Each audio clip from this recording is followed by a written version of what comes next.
tus brazos para conquistar las promesas que Jesús nos da.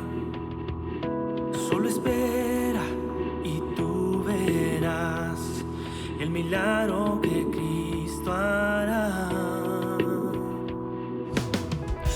Un lugar para celebrar la victoria que su sangre nos da.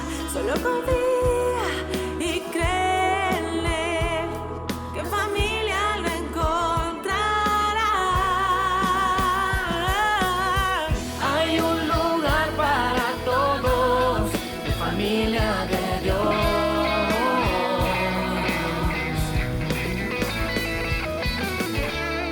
En familia de Dios.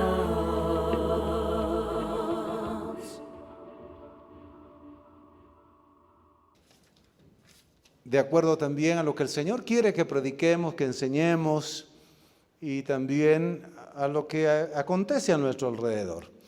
Uno de los teólogos más grandes del siglo XX, bueno, de hecho el más grande teólogo, así se le reconoce, Karl Barth, dijo estas palabras.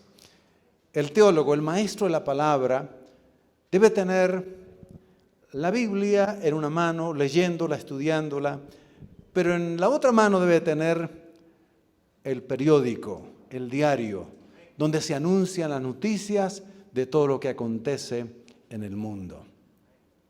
Y es verdad, porque la iglesia está llamada a discernir los tiempos que está viviendo. Cuando nosotros vemos muchas de las cosas, de los acontecimientos que están ocurriendo, debemos de regresar a la Escritura y decir, Señor, esto que está pasando, ¿acaso no está escrito en tu palabra? ¿Acaso no ha sido profetizado estos tiempos difíciles que estamos viviendo? Y la respuesta es sí, sí. No nos debiera sorprender del todo las crisis que los países del mundo entero están viviendo. Las regiones en el occidente, en el oriente, en América Latina están viviendo. La crisis que estamos viviendo nosotros en Guatemala, lo que está aconteciendo de manera específica en el Oriente Medio, con la guerra de Israel y Gaza, no nos debiera de sorprender totalmente. Si regresamos a la Escritura, nos damos cuenta que los profetas del Antiguo Testamento, el Señor Jesucristo, nuestro Señor, el más grande profeta, porque también fue profeta nuestro Señor, además de ser nuestro Salvador, anunció estos tiempos. El apóstol Pablo anuncia también los tiempos finales, las características de lo que acontecería. Si uno se pone a leer, por ejemplo, las cartas de 1 Timoteo, 2 Timoteo, describe exactamente lo que estaría ocurriendo y está ocurriendo en nuestro tiempo. La iglesia enfrentando oposición, enfrentando falsas doctrinas desde adentro, enfrentando falsos cristos, falsos maestros, falsos pastores. También, si vemos otras cartas del apóstol Pablo, reflejaría el odio, el amor al poder, al dinero, el amor también de los hombres fuertes de este mundo para dominar el mundo. Y por lo menos podríamos identificar, aterrizando un poco, 3 cuestiones que podríamos tener en mente lo que somos cristianos evangélicos, nacidos de nuevo. Primero, en nuestras mentes y en nuestros corazones, obviamente, estamos orando y estamos sufriendo y viviendo esta crisis que tenemos. Estamos en crisis. ¿Verdad que estamos en crisis? Hay una crisis política, lo decíamos el domingo pasado. Ahora se ha vuelto ya una crisis social y se está volviendo una crisis económica. Es una realidad que no podemos negar. En nuestra mente también, en los cristianos, podríamos tener aquellos que recordamos con mucha gratitud lo que aconteció hace 500 años que mencionaba la Reforma Protestante del siglo XVI. Y que decía que sin esa reforma nosotros no seríamos lo que somos hoy. La iglesia que volvió a la Biblia, volvió a las Escrituras, volvió a Cristo y a predicar el Evangelio.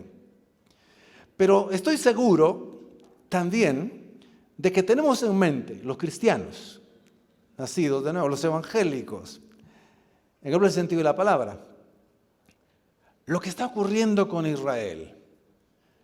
Después de más de casi 50, 60 años, no había ocurrido un ataque terrorista, mortal, diabólico, inhumano de Gaza hacia Israel. Esas tres cuestiones son las que podríamos tener en mente ahorita. Y antes de entrar a la predicación, que por cierto estamos haciendo un nuevo paréntesis y luego continuaremos con la serie acerca de el Espíritu Santo, dador de vida y de poder, los dones del Espíritu. Pero me gustaría leer aquí en la Biblia, en la Biblia que tengo acá, un pasaje, les va a ser muy familiar. Escuchen. Mateo 24. Respondiendo Jesús les dijo, miren que nadie los engañe, porque vendrán muchos en mi nombre y dirán, yo soy el Cristo, ya muchos se engañarán. Eso ha pasado ya desde el siglo XVII para acá, con mayor abundancia. Y dice, y oirán de guerras y rumores de guerra. Miren que no se turben, no se angustien, no se aflijan, porque es necesario que todo esto acontezca. Las guerras y los rumores de guerra. Es necesario, pero aún no es el fin. Porque se levantará nación contra nación, reino contra reino. Es decir, reino contra reino, a veces muy cercanos, y habrá pestes. Pestes. ¿Qué más peste que el COVID-19 que acabamos de estar viviendo hace algunos años y que todavía ahí está coleteando un poco? Habrá pestes y hambres y terremotos. Han habido recientes terremotos también en diferentes lugares. Y todo esto será principio de dolores. Tiene la imagen de los dolores de parto. Principio de dolores. Y luego menciona varios pasajes acerca de la tribulación y la persecución que sufrirá la iglesia. Entonces, la iglesia que conoce la palabra de Dios no se asusta al final, ni entra en angustia cuando la iglesia es perseguida. De hecho, la iglesia ha sido perseguida desde que nació. Y durante 2000 años y pico ha sido perseguida. En unos años más que otros, en unos siglos más que otros. Pero la iglesia ha sido perseguida y hoy está siendo perseguida.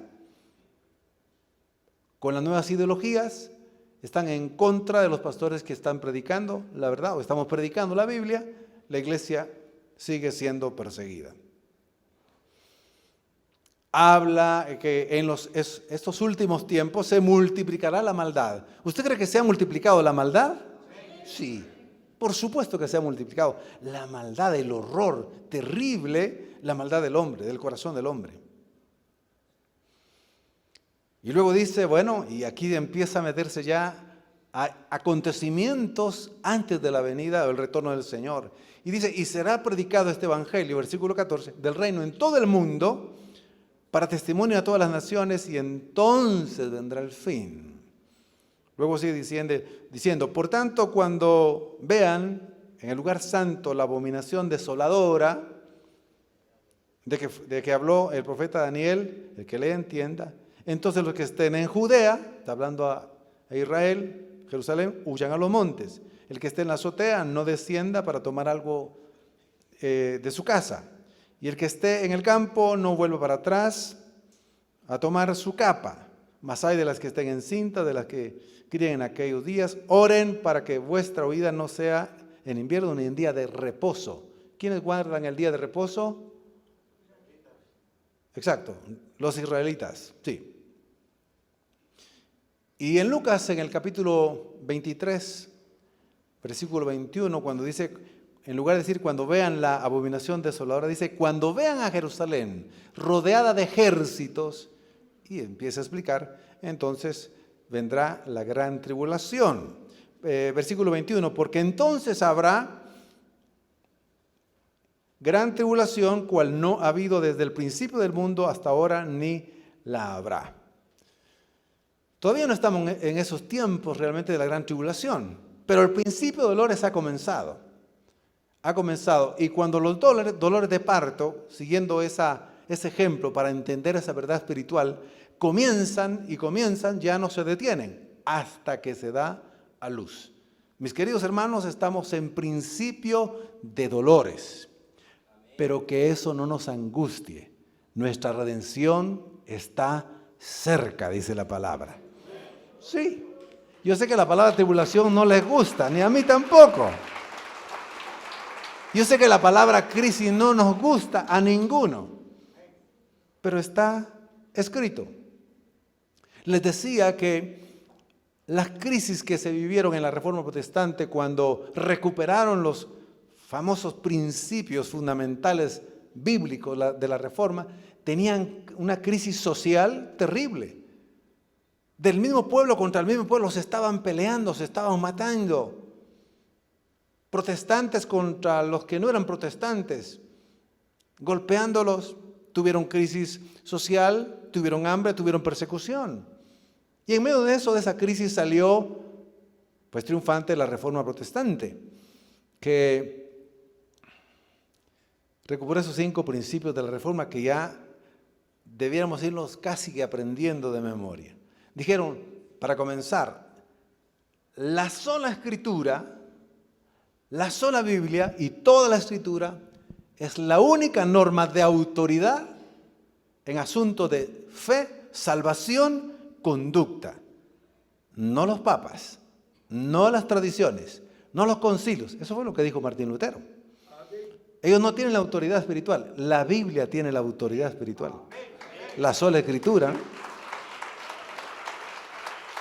Y dijeron, la salvación es por la sola gracia. Caris, don, regalo inmerecido. Mientras que en ese entonces decían, no, el hombre tiene la capacidad de poder percibir a Dios, hacer sus esfuerzos religiosos y buscar la salvación, encontrar a Dios. Falso. Dice, no, es por la sola gracia. Nadie puede, es un regalo. Y dijeron también, es por la sola fe que la salvación acontece. Mientras que en ese entonces decían, no, la salvación se obtiene pidiéndole a los santos intercesores, haciendo penitencias, y realizando peregrinaciones y haciendo culto a las reliquias, a los objetos sagrados. Se puede obtener la salvación por las obras, decían. Y también se puede recibir la salvación comprándola incluso con las famosas indulgencias, ¿verdad? Los perdones papales. Y los reformadores dicen, no, eso es por la sola fe. Porque la Escritura dice que la salvación es por la sola fe y no por las obras. Y también dijeron que hay un solo mediador entre Dios y los hombres. Que hay un solo Salvador del mundo. ¿Sí? Jesucristo. Dijeron, nadie se salva aparte de Cristo. Pero en ese entonces creían que se podían salvar por los santos intercesores, porque la Virgen María podía interceder y que habían otros mediadores como los papas. Entonces ellos tenían en la mano la salvación y era falso, era mentira. Entonces fue una crisis, pero al final fue una gran victoria. Y el último principio, solo a Dios la gloria. Y lo que quería decir ese principio, lo que quiere decir la Biblia es que Dios es el único que tiene la iniciativa para, creó al hombre, pero también para amar al hombre, para salvarlo. Y que el hombre es incapaz de salvarse a sí mismo. Entonces, es maravilloso recordar esos principios de la Reforma Protestante, pero que ocurrieron en una crisis de todo tipo. Y encima les agarró todavía una parte de la peste negra, la peste bubónica. Cientos de miles murieron. Ahí estaban los reformadores, pero hicieron una gran obra. Entonces, lo que quiero decir con esto, mis queridos hermanos, que la iglesia del Señor, podemos estar pasando grandes crisis, pero en las grandes crisis el Señor nos da grandes victorias. Grandes victorias. Y vamos hacia la victoria final. La victoria final es cuando Cristo retorne. Y el otro problema que decía es que en las redes sociales se ha visto mucho, en Facebook, en Instagram, también en los medios, en las cuestiones de WhatsApp y ese tipo de cosas. La mayoría ya sabemos que utilizamos, tal vez no todas las redes sociales, pero algunas. ¿Algunos de ustedes tienen celular? Qué pregunta, ¿verdad? Puede no tener mucha cosa, pero el celular ahí lo tiene. Entonces nos enteramos, pero estaba viendo que muchas personas, hablo de cristianos, hablo de pastores, hablo de maestros de la palabra, incluso teólogos, que están escribiendo en las redes sociales ahora que está aconteciendo la guerra, porque ahora están en guerra Israel con Gaza a causa de esa invasión terrible, inhumana que realizó Gaza. Entonces dice, oremos por Jerusalén, oremos por Israel, oremos para que le den la victoria. Y está bien, pero prácticamente no he encontrado ni un texto, ni un llamado en las distintas redes sociales, en los distintos medios que diga, hablando de los creyentes, que diga, oremos para que Israel se arrepienta de sus pecados. Qué bueno que ustedes captaron ya de medio, algunos. Sí, no he visto ni he leído que diga que se arrepienta de su ateísmo, que se arrepienta de su idolatría, que se arrepienta de su perversidad sexual. Por supuesto que amamos a Israel, por la promesa del Señor, por sus antepasados, por Abraham, Isaac, Jacobo, por Moisés, por los patriarcas, por la historia maravillosa de cómo Dios se reveló al pueblo de Israel.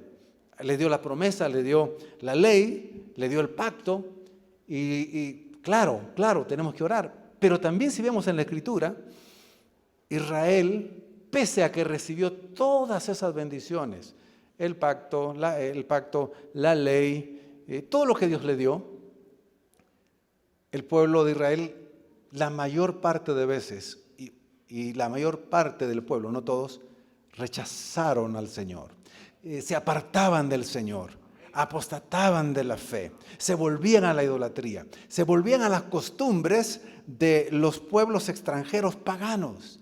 Y uno ve el constante llamado, el amor de Dios, llamando a través de los profetas que se volvieran a Él, que se arrepintieran.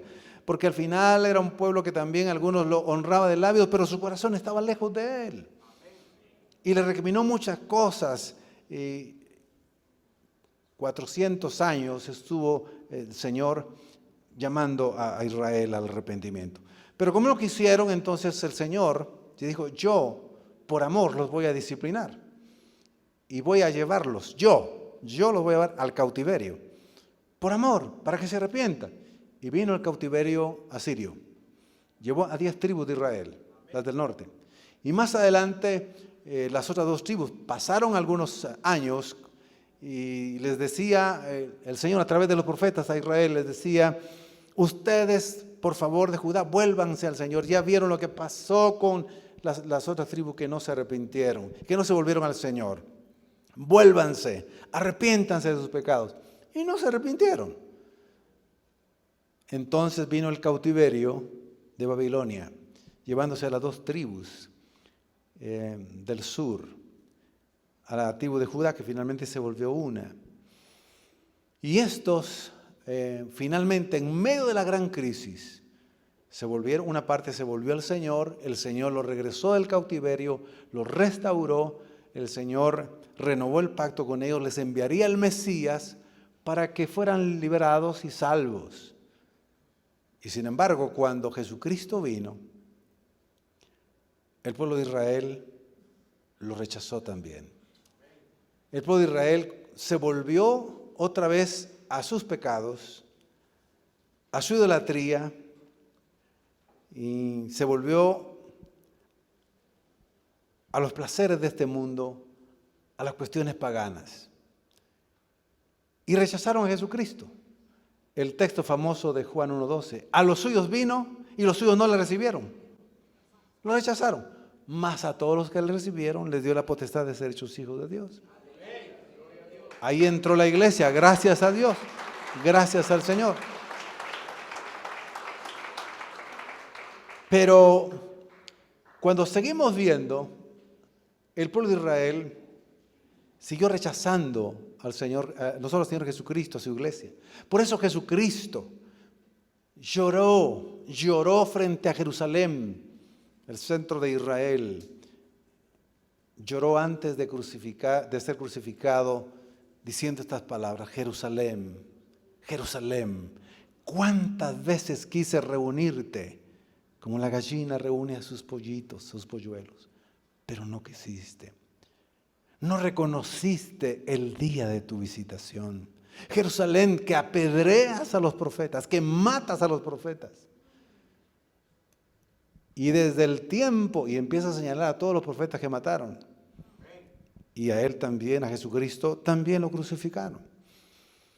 Jerusalén, entonces, en esa situación escucha la profecía de Jesucristo y les dice a los discípulos cuando ven, le dice: mira qué edificios hermosos los que ven en Jerusalén, el templo, los edificios del templo.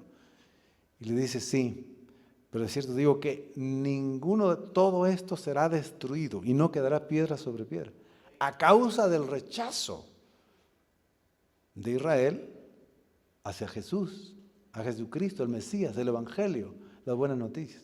Y por eso predijo la destrucción que ocurrió en el año 70 después de Cristo. Y esa fue una tribulación grande, porque murieron millones de judíos, prácticamente. Unos cuantos quedaron. Y la ciudad y los edificios quedaron demolidos completamente, excepto la parte del muro occidental que todavía está, que es el muro Lamentos, es lo único que quedó. Y que ese será destruido en la gran tribulación final. Entonces, el llamado es, mis hermanos, no nos extrañemos entonces por las crisis que estamos viviendo ahora, no nos aflijamos, el Señor lo había predicho, los profetas lo dijeron, Jesucristo lo dijo, es necesario que esto acontezca. Entonces, estemos confiados que nuestro Dios tiene pleno control de lo que está pasando. De todas las crisis que está pasando, el Señor tiene el control de los tiempos. Y el cumplimiento de la palabra, así será. Lo que está pasando con Israel Gaza es parte de lo que fue profetizado.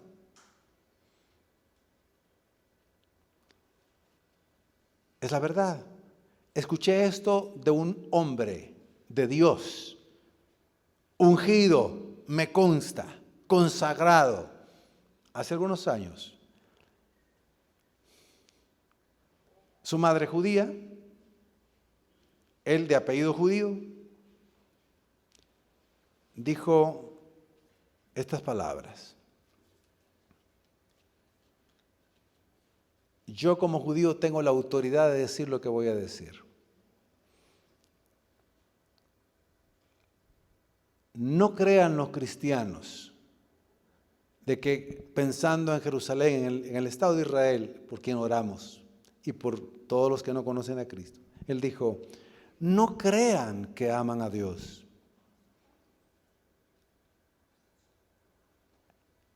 La mayor parte, el 90, el 80 o 90% son ateos, no creen en Dios.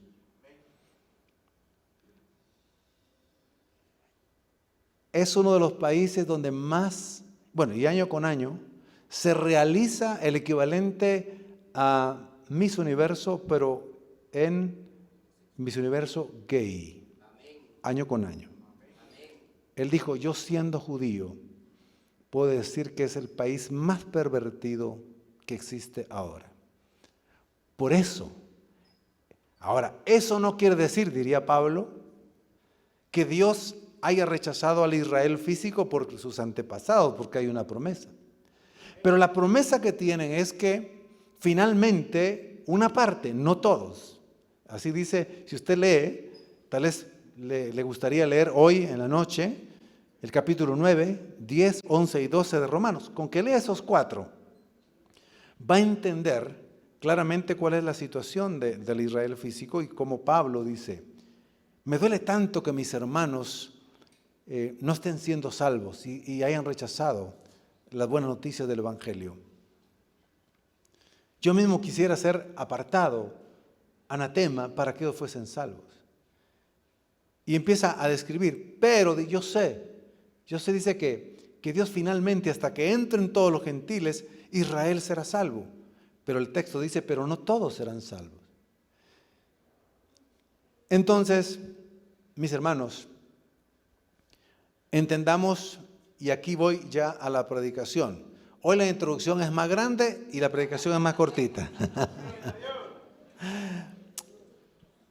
La pregunta, ese es el título de la predicación. ¿Israel se salva independientemente de la iglesia? Ok. ¿Qué dice la Biblia? Porque muchos cristianos, incluyendo pastores y maestros y escritores de libros, creen que los israelitas, por ser israelitas de raza, se van a salvar solamente. Y la Biblia dice que no es así.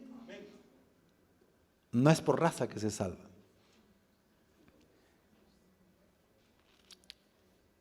Veamos algunos textos. Y vamos a ver cómo, en primer lugar, cuando Israel rechazó el Evangelio,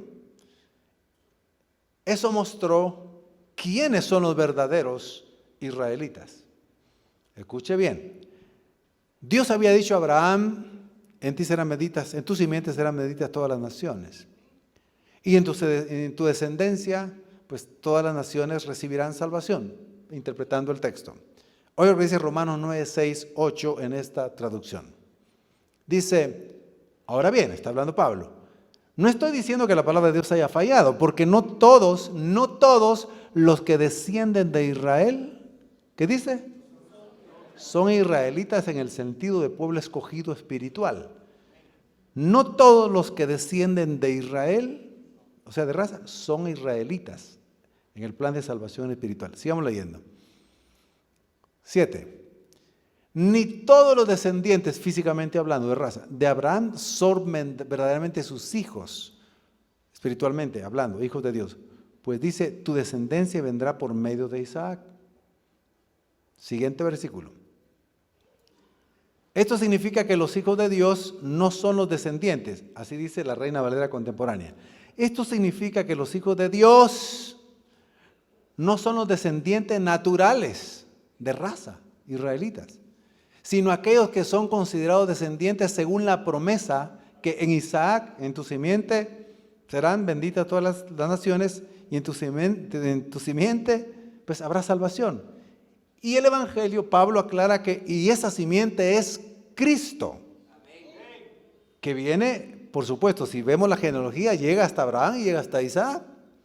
Entonces, los que son verdaderos israelitas son los que han creído en Jesucristo como el Señor de sus vidas, como el Rey y el Salvador del mundo, que lo han recibido en sus vidas y han sido hechos hijos de Dios, sean judíos o gentiles. Bien, entonces la gran sorpresa es que no todos los que nacen de Israel son parte del pueblo de Dios. Hay que orar para que Israel se convierta de sus malos caminos y todos los demás países gentiles se conviertan de sus malos caminos. Pero no creamos que solo por ser Israel y por ser israelita ya son salvos. No, tienen que salvarse arrepintiendo de sus pecados y creyendo en Cristo Jesús. Solo en Cristo hay salvación. Solo en Él. La sorpresa, entonces sigue diciendo, no todos los descendientes de Abraham físicamente son pueblo de Dios. La descendencia del pueblo de Dios viene de la simiente de Isaac y la simiente de Isaac es Cristo. Gálatas 3:16. ¿Lo tenemos? Si no, se lo leo rapidito. Ahí está. Ahora bien, a Abraham fueron hechas las promesas, y a su simiente.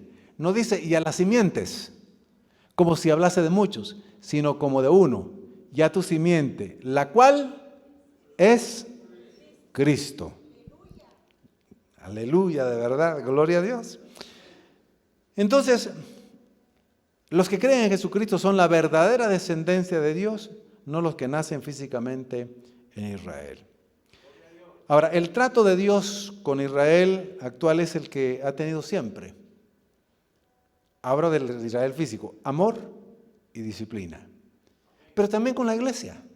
El Señor nos ama. A los que somos cristianos nos ama. Nos demostró su amor, ¿verdad? En que siendo aún pecadores, Cristo murió por nosotros. Nos ama de manera incondicional, ¿verdad? Aunque fallamos, dudamos, paniqueamos, es un verbo ya que se está, ya lo va a tomar la Real Academia Española, ¿verdad? Entrar en pánico. Así dicen los jóvenes, estaba paniqueando, dice. Ya va a aparecer en la Real Academia Española. Mire, aunque entremos en diversas circunstancias, el Señor nos ama. Nos ama profundamente, no nos dejará amar, el amor es eterno para con nosotros. Pero por amor nos disciplina. ¿A quién le gusta la disciplina? A mí no me gusta, pero ha sido necesaria en mi vida. Sí, y cuando disciplina al Señor, a veces no suelta tan fácil la mano sobre nosotros porque nos ama. Entonces, por eso, lea usted todo el capítulo 13 de la carta a los Hebreos, dice, por favor, así como los padres nos disciplinaban a los hijos y lo hacían por amor, así, por favor, hermanos, no se desanimen cuando la disciplina de Dios venga sobre ustedes, porque Dios los ama y quieren que ustedes tengan una purificación y una fe. Así es. Entonces, es parte de la disciplina, para que se conviertan. Y la gran tribulación final, repito, principalmente focalizada a Israel, es para que se arrepientan y es para que digan, de verdad no podemos confiar en nosotros y se vuelvan a Cristo y entonces el velo les será quitado. Por eso, no crea que esto se va a acabar. Ahorita, pues militarmente se sabe que Israel es superior a Gaza, pero ya hay muchos países que están levantando su voz en favor de Gaza y otros, por supuesto, en favor de Israel. El asunto se va a complicar, hermanos, pero es bíblico. No os asustéis, hermanos. No, la situación no va a ir para bien. Esto va a ir hacia que todo se arregle para la segunda venida gloriosa de nuestro Señor Jesucristo. Sí, el retorno del Señor. Una de las grandes tribulaciones que padeció Israel fue el Holocausto. Terrible. No se justifica lo que Hitler hizo con los judíos. Eso es condenable, eso es diabólico. Pero los que han estudiado, y hablo desde el punto de vista teológico, y conocen la Escritura, dice, nuevamente los judíos en ese entonces pusieron su confianza en su dinero, pusieron su confianza en la civilizada Alemania. Confiaron en los alemanes y adoraban a Alemania. A esos mismos alemanes usó el Señor para una terrible destrucción, de muerte. ¿Sí? Yo sé que esto algunos no lo oirán un poco así como muy duro, pero aún así no se vuelven. Y por eso los gentiles también, que no se vuelven al Señor, pues el desenlace es tendrán que sufrir las consecuencias de las últimas guerras de la gran tribulación, que aunque se focaliza principalmente para Israel, terminará en juicio para los gentiles que no se arrepientan y que no crean en Jesucristo como el Señor y Salvador personal.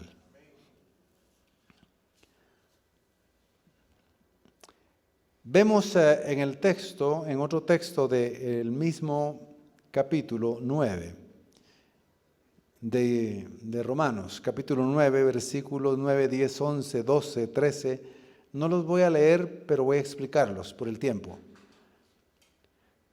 La salvación de los israelitas y los gentiles, al final, Pablo explica, ratifica lo que ya he dicho, es en Cristo solamente.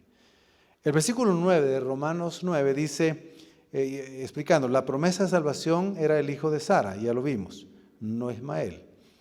La promesa de Abraham y Sara fue ratificada a Isaac, que tipifica la gracia, no la ley, y tipifica a Cristo. El versículo 11, la promesa de salvación no es por obras, sino por el llamamiento y la elección de Dios. El versículo 12, Dios decidió que el hijo mayor, Esaú, un buen hijo, un buen hombre, serviría al menor. Jacob, mal hijo, mala persona. Pero es la gracia y la soberana voluntad de Dios. No es por obras para que nadie se gloríe. Nadie entiende eso, porque eso le duele al orgullo del hombre. Porque parte de la naturaleza pecaminosa, la esencia es el orgullo, es la soberbia. Esa es la soberbia que Satanás entró también en la serpiente, y la serpiente trasladó a Adán y Eva, el orgullo, la autosuficiencia. Entonces, dice, ¿cómo es eso que no había nacido Esaú y Jacob? Y Dios decidió de antemano amar a Jacob y rechazar a Esaú, sin que hubiesen hecho ni bien ni mal. Es la gracia y la soberana voluntad de Dios. Porque al final Esaú era un mejor hijo, humanamente hablando.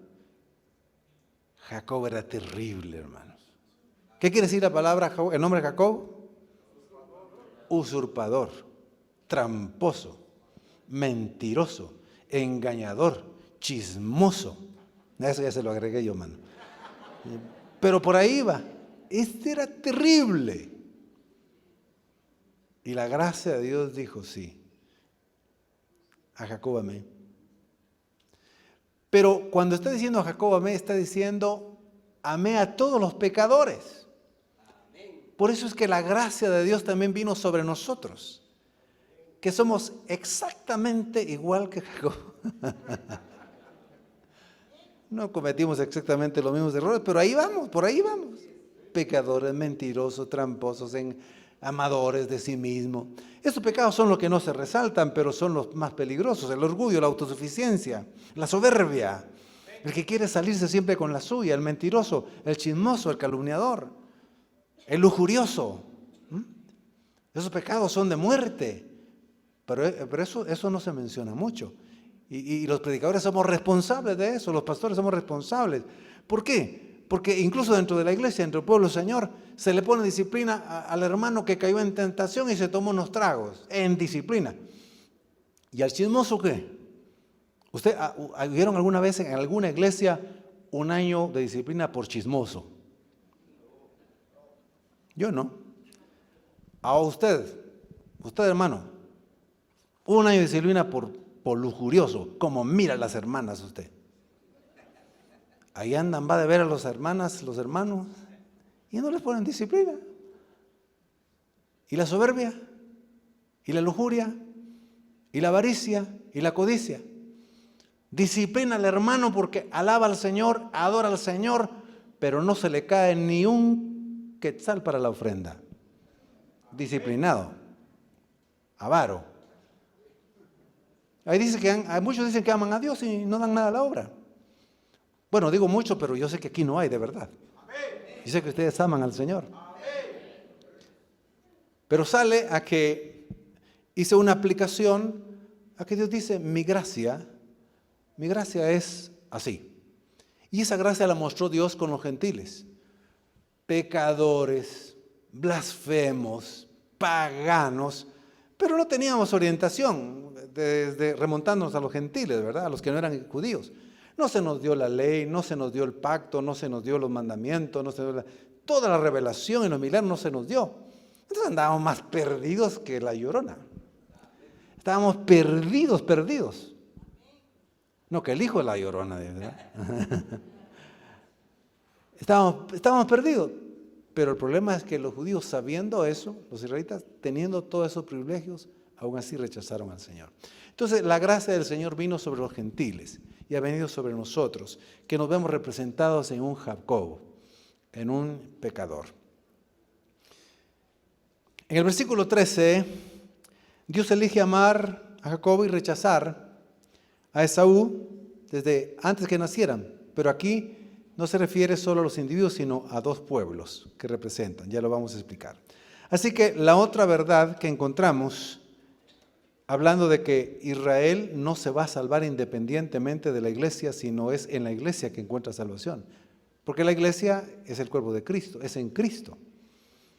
Entonces, ningún israelita se va a salvar por ser israelita. ¿Ya entendimos eso? Amén. Se va a salvar porque cree en Jesucristo y se arrepiente de sus pecados. Amén. Toda la ley fue un ayo, fue un tutor, fue alguien que cuida a un niño para llevarlos a la gracia de Cristo. El pueblo de Israel tenía que entender que todo lo que el Señor les mostró en la ley y que ellos lo convirtieron en una religiosidad y en un montón de reglas, lo confundieron, era para mostrarles que eran incapaces de salvarse a sí mismos, que era la gracia de Dios sobre ellos también, la misericordia de Dios sobre ellos, y que la ley los llevaría a alguien que sí guardaría la ley y moriría por los pecados de todo el mundo, incluidos los del pueblo de Israel. Pero ellos no entendieron eso, a causa de su soberbia, a causa de su orgullo, de su autosuficiencia, de su legalismo. Y la ley decía, bueno, ustedes están esperando al Mesías, aquí está el Mesías. Y cuando le presentan al Mesías, en lugar de recibirlo, lo rechazaron, lo calumniaron, lo insultaron y lo crucificaron. Ahora, Dios los ama tanto que les sigue dando oportunidad hasta el día de hoy. Y le dará la oportunidad también en la gran tribulación. Y es ahí donde ya las Escrituras anuncian que ahí entonces sí se convertirán finalmente al Señor, pero tendrán que pasar la gran tribulación. Ahora apliquemos nosotros a la iglesia. Por eso Pablo le dice a la iglesia, pero ustedes no tampoco digan, ay, entonces nosotros la gracia.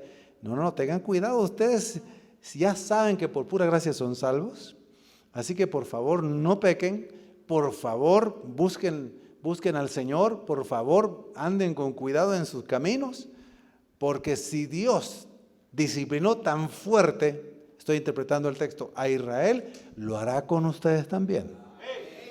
Y les voy a decir algo, de acuerdo a la Escritura y de acuerdo a la historia, la iglesia ha desobedecido muchas veces como desobedeció Israel, muchas veces, pero Dios sigue amando a la iglesia.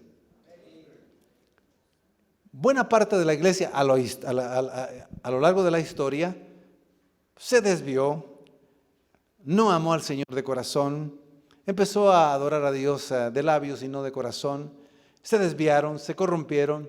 Y cuando uno ve la historia moderna, contemporánea de la iglesia, es una iglesia que se fue tras lo mundano, se fue tras los placeres de este mundo, tras los bienes de este mundo, también para el bienestar, y se les olvidó la misión de predicar. En general, siempre Dios guarda un remanente. Por eso la iglesia también está siendo tratada. Por eso también la iglesia está siendo disciplinada por amor. Por amor. Ahora, si no quieren entender eso ustedes, o yo no lo quisiera entender, vayámonos al ejemplo de los que somos padres. ¿Acaso no los padres hemos entendido, mayormente como cristianos, que tenemos que corregir, amar y corregir a nuestros hijos para que no hagan lo malo? Claro que sí. No vamos a dejar que nuestros hijos hagan cosas incorrectas que nos vayan a afectar su futuro y que entren en peligro, en riesgo, en desgracia. No, los disciplinamos. Es lo mismo que hace Dios. Lo está haciendo con Israel, lo está haciendo con la iglesia. Ahí sí ya nos dijeron amén. Ya los controlé, hermanos. Israel, sí, amén. Ahora, la disciplina de la iglesia.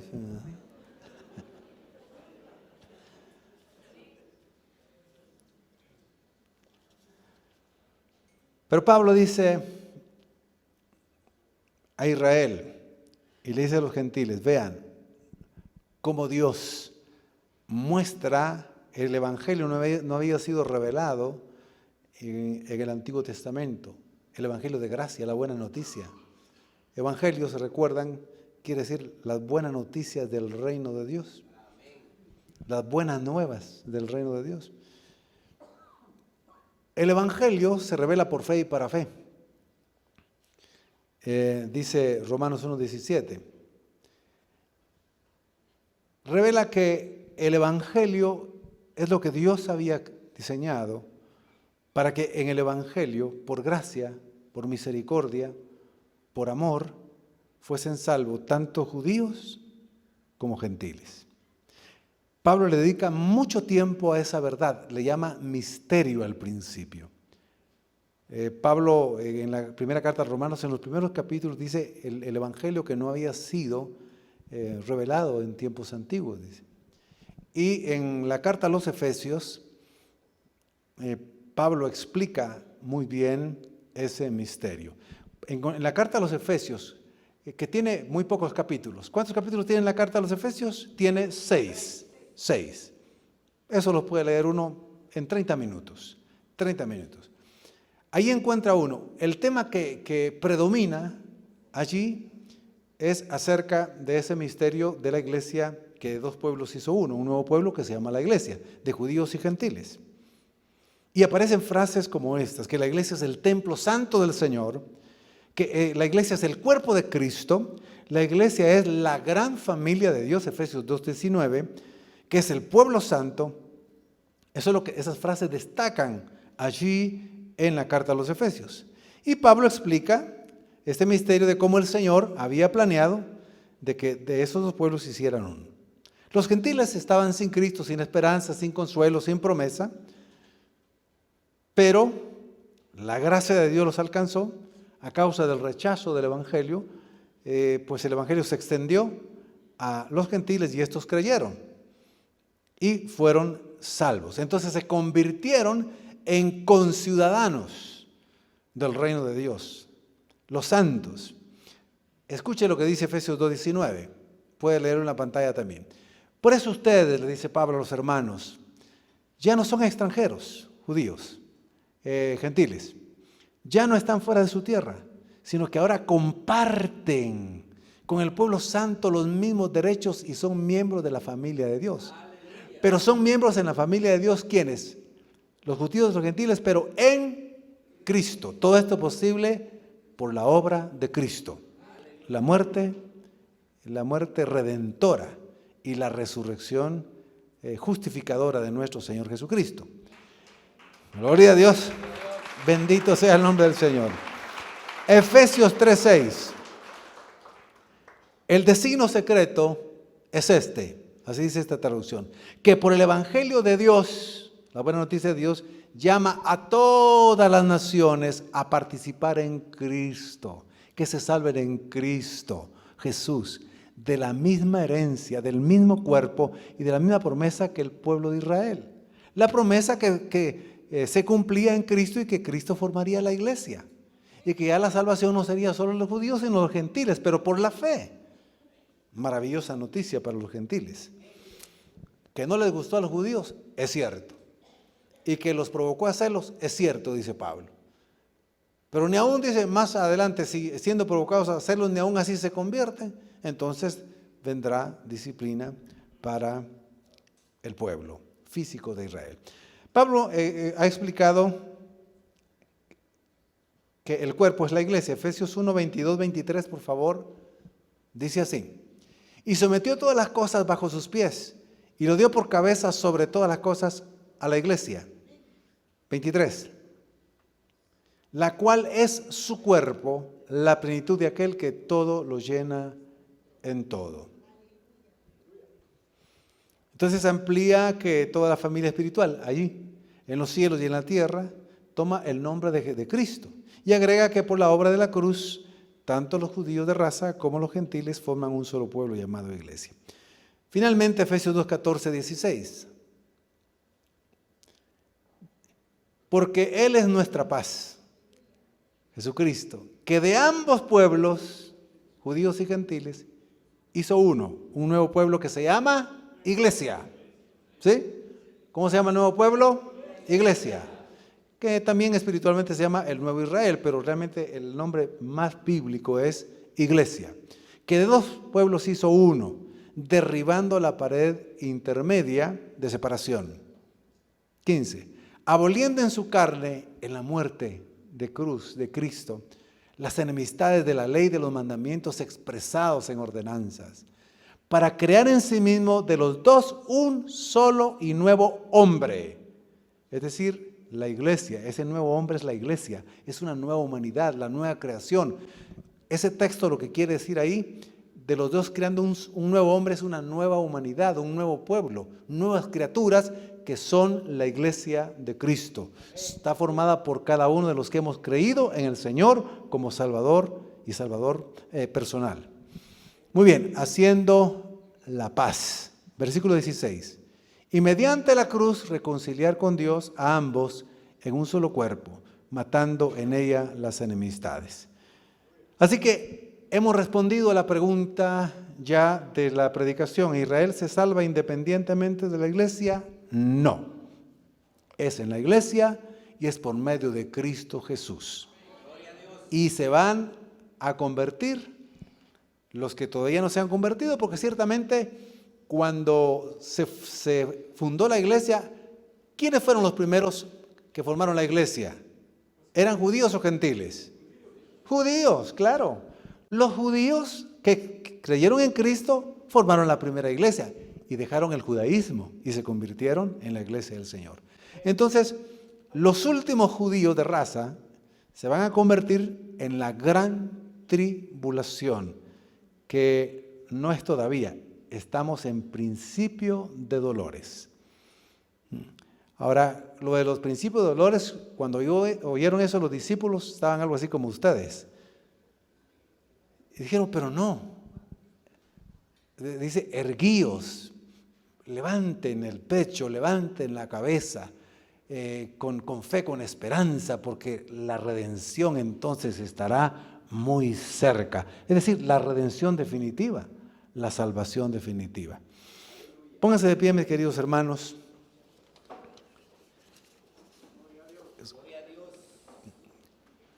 Reitero algunas verdades. Mis queridos hermanos, sobre todo la crisis que estamos viviendo en Guatemala. Nuestro Dios es el dueño de la historia, es el dueño de los tiempos, es el dueño del cielo, de la tierra, del universo y de nuestras vidas. No entremos en angustia, en aflicción, ni en pánico. Es cierto que todos podemos tener cierto temorcito, es normal, y cierto miedo que nos llama a la autopreservación, y es correcto.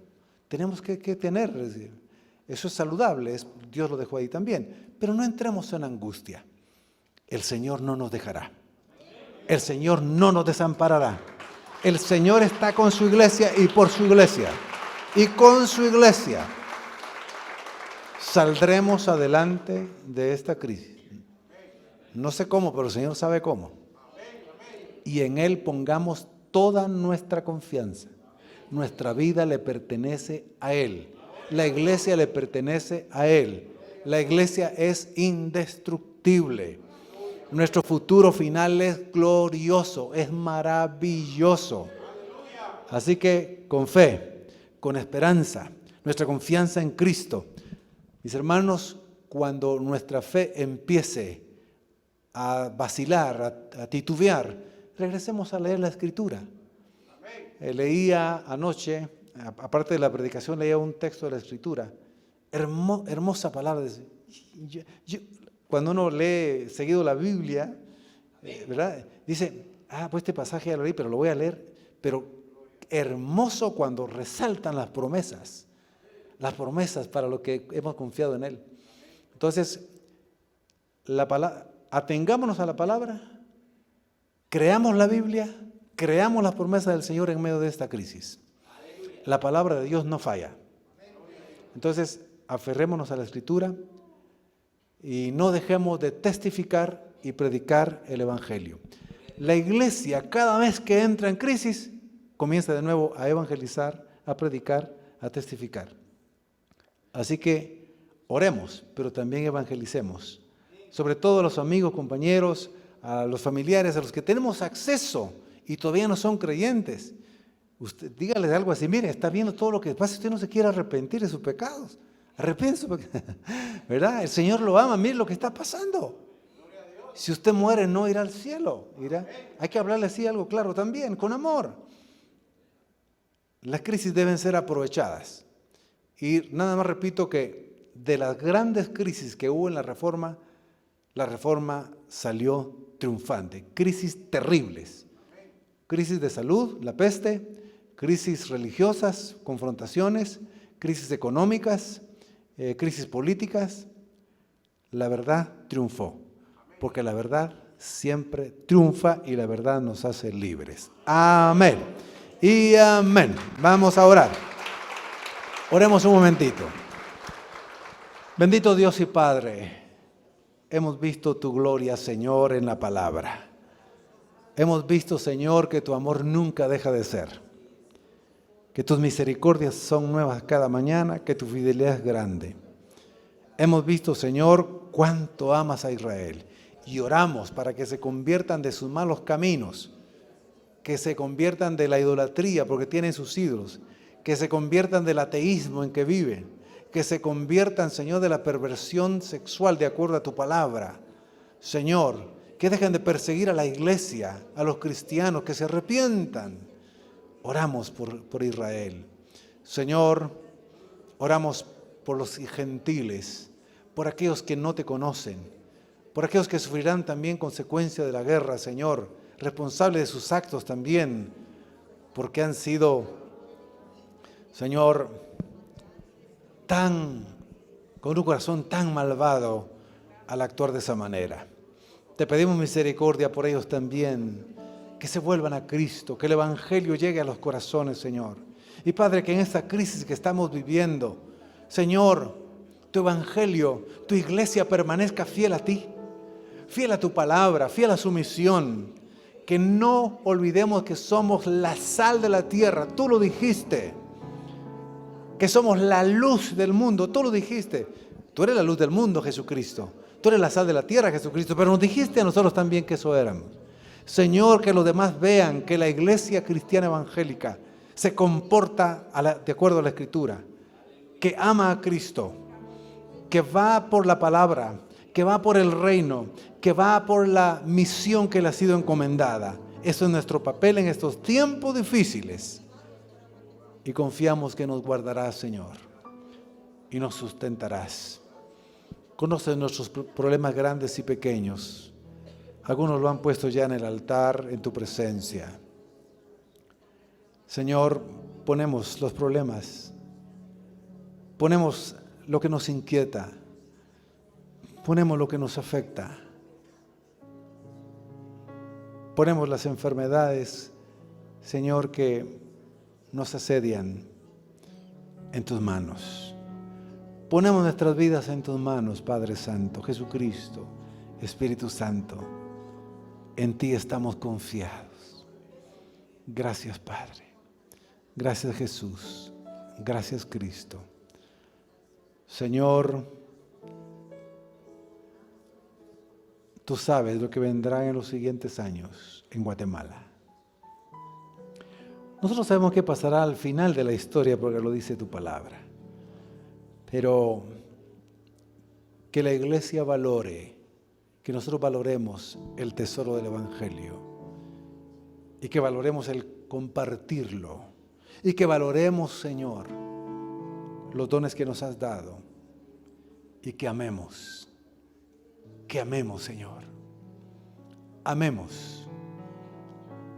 Oremos por los que no se han convertido. Oremos por los que hacen daño.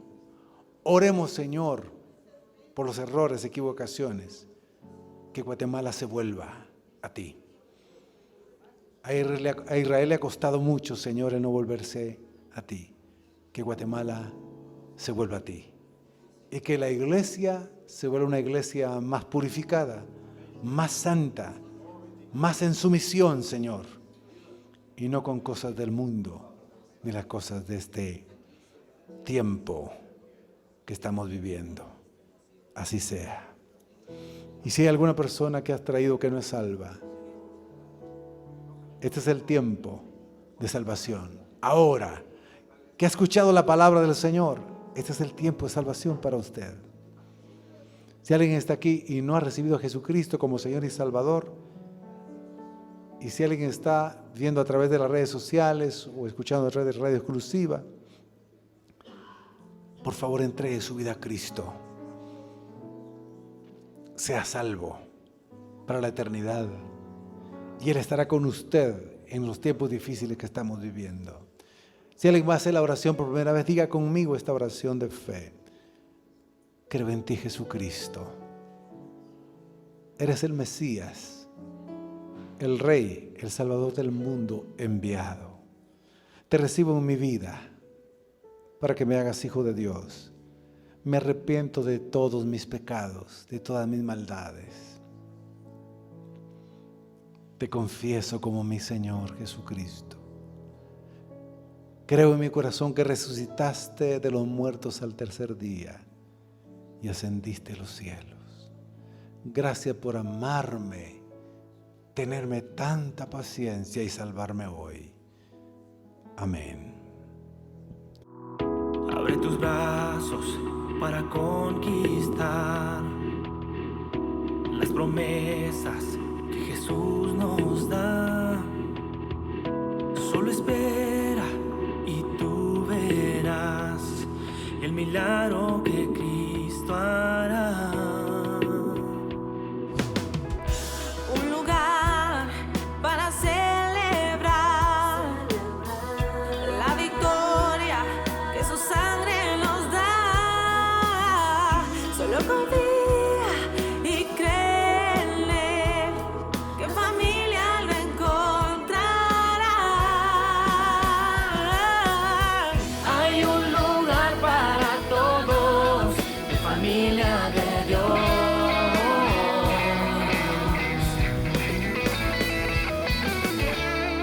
En familia de Dios.